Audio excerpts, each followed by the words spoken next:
네, 출애굽기 12장, 출애굽기 20장이죠.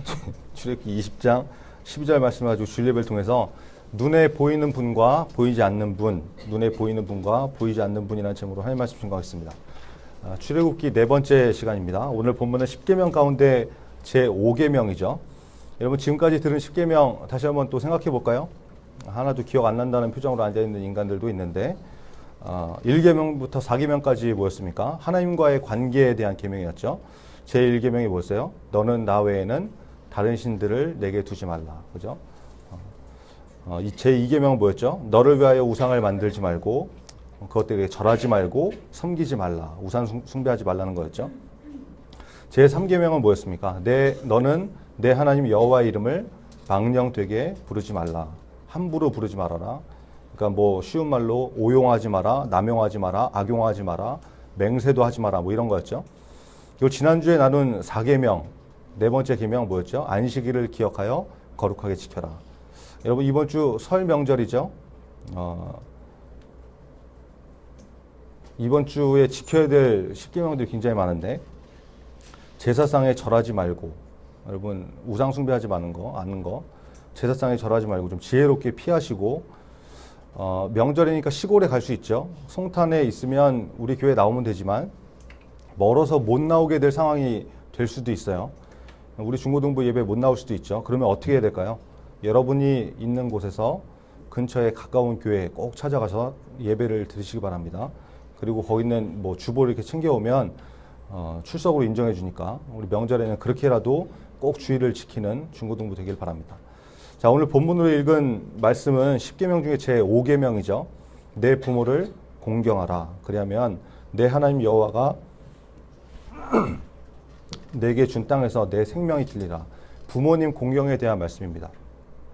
여러분 10계명의 구조에 대해서 이렇게 말씀드렸죠. 1계명부터 4계명은 마치 그 십자가에 이렇게 세로로 세워져 있는 것처럼 하나님과의 나의 관계, 수직적인 관계를 말하는 것이고, 그때 지켜야 되는 것이고, 그리고 5계명부터 10번째 계명까지는 사람과 사람 사이의 관계, 10계명 십자가에서 이렇게 수평으로 놓여 있는 그 관계로 볼 수 있다고 했잖아요. 그런데 이 사람과 사람 사이에서 지켜야 될 첫 번째 계명으로 하나님께서 무엇을 주신 거예요? 너의 부모를 공경해라, 이 말씀을 주셨다는 거예요. 여러분 하나님께서 처음 주신 말씀, 처음 하시는 말씀은 굉장히 의미가 있는 것입니다. 일반적으로 가장 중요한 것은 어떻게 얘기해요? 말할 때 처음에 얘기하죠. 그죠? 왜 그렇습니까? 중요하기 때문에 말하는 사람이 가장 먼저 말하는 것이고, 또 듣는 사람들은 집중력이 처음이 제일 좋잖아요. 그러니까 집중할 수 있도록, 기억에 잘 남을 수 있도록 처음에 이렇게 말하는 거죠. 기억에 남는다는 거는 예를 들면 이런 거죠. 여러분한테 뭐 성경 중간에 있는 하박국 뭐 2장 16절 외워봐라 그러면 뭐 외울 수 있는 사람 아무도 없겠죠. 뭔지도 모르고 막 이러는데, 근데 뭐 성경에 뭐 하박국이 있는지도 모르고 하박국이 뭐냐, 먹는 거냐, 호박국 잘못 말한 거 아니야, 이런 사람이 있을지도 모르겠는데, 근데 창세기 1장 1절 외워봐라 그러면 여러분 중에 상당히 많은 사람들이 기억하고 외울 수 있죠. 태초에 하나님이 천지를 창조하시니라. 이거 다 알잖아요. 그죠?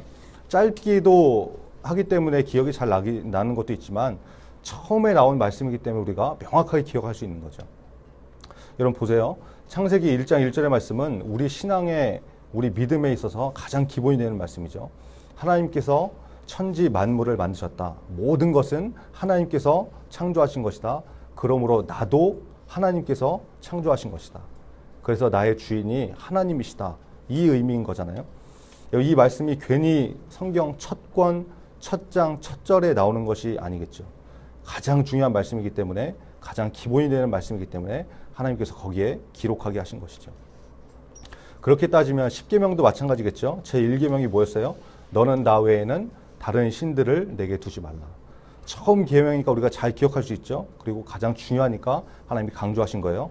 마찬가지로 5계명, 사람과 사람 사이에 지켜야 될 계명 중에 처음으로 말씀하신 것이 제5계명, 내 부모를 공경하라. 이 말씀은 사람 사이에서 가장 기본이 되고 중요한 것이기 때문에 사람과 사람 사이에 지켜야 할 계명으로 하나님께서 가장 먼저 주셨다는 것입니다.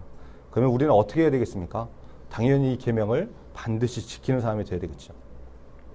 여러분 수년 전에 실제로 벌어졌던 일입니다. 중학교 2학년 학생이 지금은 몇 살 더 먹었겠죠. 아버지가 공부하라고 혼내고 때리고 그래서 앙심을 품고 집에 불을 지른 일이 있었어요.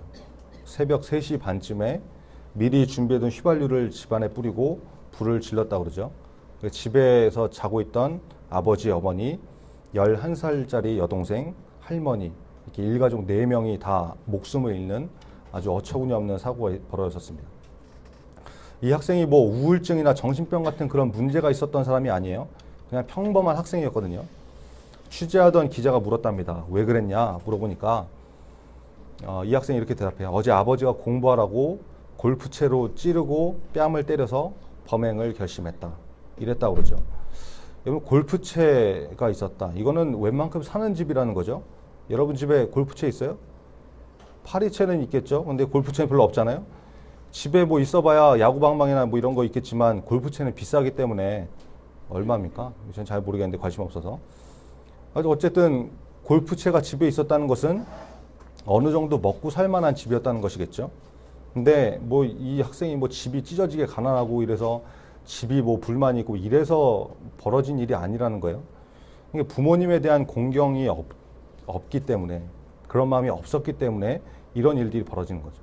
아무리 아버지가 잔소리하고 욕하고 골프채로 찌르고 뺨을 때렸다고 해도 여러분 한번 생각해 보세요. 아버지가 오죽하면 그랬겠습니까? 여러분도 잘 알잖아요. 여러분이 얼마나 징그럽게 말을 안 듣는지. 그러니까 맞을 짓을 하면 맞을 수도 있는 거죠. 지금 뭐 제가 아버지 편을 들고 아버지가 뭐 잘했다 이런 얘기가 아니에요. 그럼에도 불구하고 이거는 아닌 거죠. 그죠? 얼마나 부모 알기를 우습게 알고 공경하는 마음이 없으면 이런 일들을 벌이겠냐 이거죠. 여러분, 세상이 죄악으로 인해서 망가졌습니다. 심각하게 망가졌어요. 그래서 옳은 것이 무엇인지 잘못된 것이 무엇인지 분별을 하지 못합니다.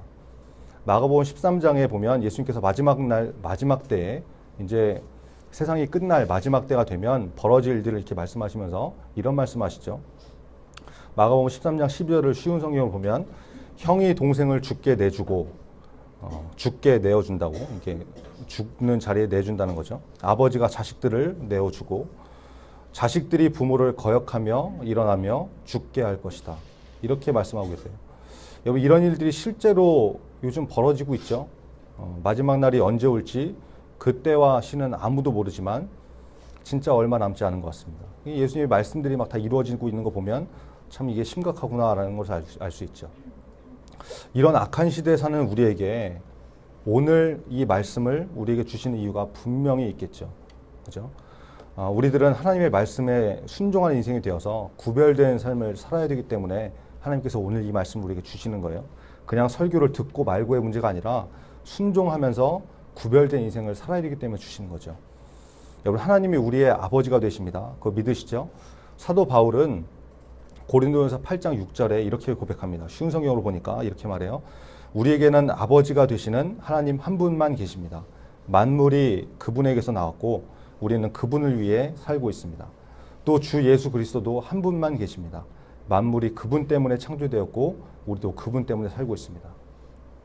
하나님을 우리의 아버지라고 고백하고 있죠. 왜 하나님을 아버지라고 했을까요? 사장님이나 주인님 이러지 않고 창조하셨으니까, 만드셨으니까 주인님이라고 할 수도 있잖아요. 근데 성경은 하나님을 아버지라고 그러잖아요. 우리가 기도할 때 하나님 아버지 그러지 하나님 사장님, 뭐 하나님 주인님 이러지 않잖아요. 왜 그렇습니까? 사장과 종업원의 관계라고 그러면, 하나님과 우리의 관계가 사장과 종업원의 관계라고 그러면, 또는 주인과 종의 관계라고 그러면 우리가 잘못하고 실수하면 어떻게 되겠어요? 죄 짓고 마음에 안 들면 다 잘리고 해고당하고 쫓겨나가고 그러겠죠. 근데 여러분, 부모님과 여러분의 관계를 한번 생각해 보세요. 여러분이 잘못하고 실수하고 속썩이고 그래도 부모님은 받아주시잖아요. 그렇죠? 가끔 뭐 좀 이렇게 얻어 터지는 일도 있고, 잠깐 야 너 나가 뭐 이래서 잠깐 쫓겨나는 일도 있겠지만 영원히 부모님이 우리를 그렇게 대하지 않죠. 그죠? 부모와 자식의 관계가 그렇기 때문에 그래요. 하나님이 우리의 아버지라고 하는 의미는 사장이나 주인과 같은 그런 이해관계가 아니라, 이익과 손해를 이해관계라고 그러죠. 그런 이익과 손해를 따지는 이해관계가 아니라 사랑으로 맺어진 관계이기 때문에, 생명이 전해지는 생명의 관계이기 때문에 하나님을 우리의 아버지라고 부르는 거죠. 하나님이 우리에게 부모님을 주시고 내 부모를 공경하라고 명령하신 이유는 눈에 보이는 부모님을 통해서 하나님 아버지를 경험하고 하나님처럼 공경하라고, 그리고 그 마음으로 하나님 아버지를 섬기라고 부모님 우리에게 주신 거예요. 그러므로 우리가 눈에 보이는 부모님을, 우리의 부모님을 공경하고 사랑하는 그것에서부터 하나님을 사랑하는 것이 시작된다는 것입니다. 여러분, 눈에 보이는 부모님도 제대로 섬기지 못하면서, 사랑하지 못하면서 어떻게 눈에 보이지 않는 하나님을 섬길 수 있겠어요? 하나님이 아버지시라면서요. 그죠? 눈에 보이는 부모님도 사랑하지 못하는데 눈에 보이지 않는 하나님을 어떻게 사랑하겠냐고. 요한일서 4장 20절을 보면 이렇게 말씀하죠. 누구든지 하나님을 사랑하노라 하고 그 형제를 미워하면 이는 거짓말하는 자니, 보는 바, 눈에 보는 바, 그 형제를 사랑하지 아니하는 자는 보지 못하는 바 하나님을 사랑할 수 없느니라. 보세요. 같은 개념이죠. 눈에 보이는 부모님도 공경하지 못하는 사람이라고 그러면 눈에 보이시지 않는 하나님도 공경하지 못한다. 이런 말씀하고 같은 의미예요. 안에서 새는 바가지 어떻게 됩니까? 밖에서도 새죠. 그래서 눈에 보이는 것부터, 작은 것부터 충성해야 된다고 성경은 말씀하고 있는 거예요. 여러분, 부모님 함부로 대하는 사람도 있습니까? 회개하고 돌이키시기 바랍니다. 비더 월프라는 사람이 이런 말을 했어요. 회개는 후회를 의미하지 않는다. 회개는 죄를 포기하는 것을 의미한다. 우리 가운데 부모님께 지금까지 함부로 대하고 이렇게 막 했던 사람이 있다 그러면 여러분, 회개하시고 지금까지 했던 행동과 생각들을 포기하시고 돌이켜야 됩니다. 그렇죠? 부모님 공경하고 잘 모셔야 그게 회개하는 삶이라는 거예요. 그냥 좀 뉘우치고 눈물을 흘리고 내가 잘못했구나, 이거는 회개가 아니죠. 후회 정도는 되겠죠. 회개의 의미를 여러분 잘 기억하시고 지금까지 부모님께 내가 잘못했다 그러면 돌이켜서 부모님을 공경할 수 있는 저와 여러분 되기를 바랍니다. 또 하나 기억해야 될 게 있는데, 종교개혁을 일으킨 루터라는 사람이 있어요. 이 사람이 오늘 본문을 해석할 때 이렇게 말했습니다. 10계명에서 내 부모를 공경하라는 계명을 주실 때 내 부모라고 하는 것은 그저 나를 낳아주고 길러주신 육신의 부모를 말하는 것뿐만 아니라 그것은 기본이고 더 나아가서 여러분을 영적으로 보호하고 양육하는 영적 지도자까지 포함하는 개념이다, 이렇게 말했습니다. 이게 그냥 루터라는 사람이 지어낸 것이 아니라 성경의 근거에서 해석한 것이기 때문에 여러분 이것도 잘 기억해야 될 거라고 생각합니다. 그래서 여러분이 앞으로 신앙생활하면서 만나게 되는 영적 지도자들, 목회자나 선생님들 있을 텐데 오늘 이 말씀 여러분 기억하시면서 영적 부모도 귀하게 여기시고 좀 잘 대해주시기 바랍니다. 이걸 또 뭐 강전도사 자기한테 잘하라고 그런다고 요따위로 생각하는 사람이 있을지 모르겠는데 그런 생각이 드는 사람들 저한테 그렇게 안 하셔도 돼요. 나중에 여러분이 정말 마음으로 따를 수 있는 그런 지도자 만나면 그렇게 하시고, 특별히 여러분 지금 같이 있는 선생님들한테 그렇게 대하시기 바랍니다. 설 명절이죠. 그래서 임원들한테 제가 얘기한 게 있어요. 담임 목사님께 그 새해 복 많이 받으시라고 카드 준비하라고 이렇게 말씀드렸는데 준비했습니까? 네. 여러분 평생 잊지 마시고 영적인 부모님도 잘 섬길 줄 아는 저와 여러분 되기를 바랍니다. 자, 내 부모를 공경하라 해서 공경하라는 말은 공손히 받들어 모시는 것을 의미하죠. 이 공경이라는 말을 히브리어 원문, 이제 성경이 원래 작성되어 있는 그 원문의 뜻을 보면 히브리어로 카베드라는 단어인데 이게 뭐냐면 하나님에 대한 경외를 나타내는 단어하고 똑같은 단어예요. 그러니까 무슨 말이에요? 부모를 공경하라는 말은 그냥 뭐 부모를 단순히 존경하는 차원의 이런 문제가 아니라 마치 하나님을 경외하는 것처럼 공손하게 받들고 모시고 대하라고 하는 의미죠. 여러분 잘 들으세요. 육신의 부모를 공경하는 것은 보이지 않으시는 아버지, 하나님을 공경하는 것의 한 방법입니다. 그래서 하나님은 무엇을 원하시냐면 우리가 육신의 부모를 공경하는 것을 통해서 최고의 권위자이시고 진정한 아버지이신 하나님을 공경하는 훈련을 하기 원하신다는 거예요. 여러분 그래서 정말 부모님께 잘 하셔야 됩니다. 여러분 나중에 결혼해서 아이 낳고 길러보면 알겠지만 정말 부모님의 사랑과 은혜는 여러분이 평생 두고 갚아도 갚지 못할 만큼 큰 거예요. 어버이날 부르는 노래 있죠. 그런 거 가사에 이렇게 나오잖아요. 진자리 마른 자리 갈아뉘시며 손발이 다 닳도록 고생하시네. 여러분 이 가사가 그냥 나온 게 아니에요. 이게 정말 과장이 아니고 정말 그래요. 그런데 그렇게 고생하면서 길러놨더니 사춘기라고 툭하면 대들고 말대답하고 심지어 욕하고 부모님 때리는 것도 막 뉴스에 나오고 그러죠. 아까 살펴본 것처럼 집에다 불 지르고 이게 도대체 말이 되냐 말이죠. 여러분 정말 그렇게 사시면 안 됩니다. 그죠? 있을 수 없는 일이죠. 여러분 지금 나이가 몇 살입니까? 중학교 예비, 이제 예비가 아니죠. 이제 중1 몇 살이에요? 14살이에요? 고3 몇 살입니까? 18살 정도 되나요? 지금 여러분 어리다고 부모님하고 영원히 같이 살 것 같아요? 여러분 금방입니다. 여러분은 평생 10대 청소년일 것 같습니까? 여러분한테 20대가 안 올 것 같아요? 30대가 안 올 것 같냐고. 여기 청년 선생님들이 많이 계시는데 저 사람들은 뭐 10대가 싫어서 20대 된 줄 알아요? 30대 된 분들도 있는데 여러분 시간 금방 흘러갑니다. 여러분이 별로 안 좋아하는 아줌마, 아저씨 여러분한테는 그 순간이 영원히 안 올 것 같죠? 저도 영원히 안 올 줄 알았어요. 근데 그 오더라고요. 어떤 인간은 저를 보고 뭐 배가 나왔니 어쨌니 뭐 무슨 아저씨 같다니 맨날 이런 얘기 하는데 저도 이렇게 되고 싶어서 된 게 아니라고.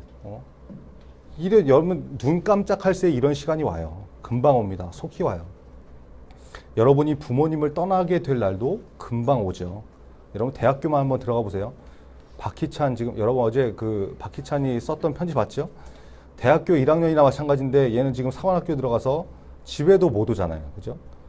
여러분 고등학교 3학년 끝나면 어떻게 될지 모르는 거예요. 곧 부모님을 떠나는 날이 옵니다. 나중에 여러분 그렇게 이렇게 집을 떠나게 되면 부모님이 보고 싶어도 일주일에 하루 뭐 한 달에 몇 번 이렇게밖에 못 볼 수도 있어요. 유학 갔다 오신 선생님도 있죠. 유학 한번 가봐요. 몇 년 동안 못 본다고요. 부모님 가까이 계실 때 같이 살고 있을 때 여러분 후회하지 말고 잘하세요. 나중에 진짜 후회합니다. 오늘 말씀을 통해서 좀 결단하시기 바라요. 하나님께서 내게 주신 부모님은 눈에 보이는 하나님으로 주신 분들이에요. 내 부모님을 내가 진심으로 사랑하고 섬기겠습니다. 하나님 말씀대로 부모님을 공경하겠습니다. 결단하는 저와 여러분 됐으면 좋겠습니다. 말씀의 결론을 맺겠습니다. 내 부모를 공경하라. 이것은 하나님의 말씀이죠. 10계명을 통해서 사람과 사람 사이에 지켜야 될 계명 중에 첫 번째로 주신 중요한 말씀입니다. 성경은 부모를 공경하기를 마치 하나님 대하듯이 하라고 말씀하고 있습니다. 그렇게 부모를 공경하면 하나님께서 갚으신다고 약속하세요. 에베소서 6장 1절로 3절을 보니까 자녀들아 주 안에서 너희 부모에게 순종하라. 이것이 옳으니라. 내 아버지와 어머니를 공경하라. 이것은 약속이 있는 첫 계명이니 이로써 내가 잘되고 땅에서 장수하리라. 여러분 부모님 공경하면 잘되고 장수한대요. 오래 산다고 말씀하고 있습니다. 하나님의 약속이죠. 여러분의 부모님이 영적인 지도자인 선생님들이 눈에 보이는 하나님이십니다. 그 부모님을 공경하고 사랑하면 선생님들 그렇게 대하면 그 순간부터 하나님을 그렇게 사랑하게 되는 거예요. 눈에 보이는 분들을 함부로 대하면서 하나님 사랑한다고 말하는 것은 거짓입니다. 먼저 여러분의 부모님을 잘 섬기시기 바랍니다. 그때 하나님과의 관계가 회복되게 될 것입니다. 기도하겠습니다. 10계명 제5계명 내 부모를 공경하라는 말씀에 순종할 수 있는 사람이 되려고 여러분 오늘 말씀 기억하면서 좀 기도했으면 좋겠고요. 하나님을 대하듯이 부모님을 대하는 우리가 되게 해달라고. 이제 설 명절인데 설 명절을 통해서 특별히 부모님을 잘 섬기고 사랑하는 순종의 기회가 되게 해달라고 우리 말씀 기억하면서 같이 기도하겠습니다. 아버지 하나님 감사합니다.